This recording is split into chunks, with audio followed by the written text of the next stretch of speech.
ಏನೋ ಮನುಷ್ಯನ ನೀನು? ಬರೀ ಜಿಮ್ಮಲ್ಲಿ ಒಬ್ಬ ಟಚ್ ಮಾಡೋದಕ್ಕೆ ನೀನು ಇಂಥ ಪಂಚ್ ಕೊಡ್ತೀಯ ಅಂದರೆ ನೀನು BMTC ಮೆಟ್ರೋದಲ್ಲೆಲ್ಲ ಓಡುವಾಗ ಎಷ್ಟು ಜನ ಟಚ್ ಮಾಡ್ತಾರೆ, KSRTCಲೆಲ್ಲ ನೀ ಎಲ್ಲರಿಗೂ ಪಂಚ್ ಹೊಡಿತಾ ಕೂತ್ಕೊತೀಯ. ನಿನಗೆ ಏನಿತ್ತು ಅವನ ಮೇಲೆ ದ್ವೇಷ? ಒಂದು ನಿಮಿಷ ಮಾಡಿದ ಕೆಲಸಕ್ಕೆ ನೀನು ಅಂತ ಹುಡುಗಂದು ಲೈಫೇ ಹಾಳು ಮಾಡ್ಬಿಟ್ಟಲ್ಲಯ್ಯ. ನಿನ್ನ ಲೈಫ್ ಏನು ಚೆನ್ನಾಗಿರುತ್ತೆ ಅಂದ್ಕೊಂಡಿದ್ಯಾ? ನೆಕ್ಸ್ಟ್ ಕೋರ್ಟ್ ಕೇಸ್ಗೆ ಹೋದಾಗ ಲಕ್ಷಾಂತರ ರೂಪಾಯಿ ಕಟ್ಟಿಸ್ತಾರೆ ನಿನಗೆ. ನೀನೇ ಅವ್ನು ನೋಡ್ಕೊಬೇಕು. ಅವಾಗ ಅವ್ನು ತಿಕ್ಕ ತೊಳಿಬೇಕು ಹೋಗ್ಬಿಟ್ಟು ನೀನು. ಅಂಥ ಪರಿಸ್ಥಿತಿ ಬರುತ್ತೆ ಬೇಕಾದ್ರೆ. ನಿನಗೆ ಏನು ಒಂಚೂರು ಏನದು ಪಂಚೋದು? ಏನು ನೀನೇನು ಫೈಟ್ರ್? ಇದು ಏನು ದೇಶ ಸೇವೆಗೋಸ್ಕರ ಹೊಡೆದಾಡ್ತಿದ್ಯಾ? ದೇಶಕ್ಕೋಸ್ಕರನ ಅಥವಾ ರಾಜ್ಯಕ್ಕೋಸ್ಕರ ಹೊಡೆದಾಡ್ತಿದ್ಯಾ?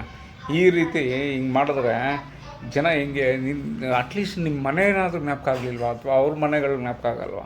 ಇವೆಲ್ಲ ಈ ರೌಡಿಸಮ್ನೆಲ್ಲ ಕಟ್ಟಿಡ್ಬೇಕು ಇವ್ರುಗಳಿಗೆ. ಪೊಲೀಸರೇ, ಒಳ್ಳೆ ಶಿಕ್ಷೆ ಕೊಡಿಸಿ ಅವನಿಗೆ. ಇನ್ನೇನು ಹೇಳೋಕ್ಕಾಗಲ್ಲ.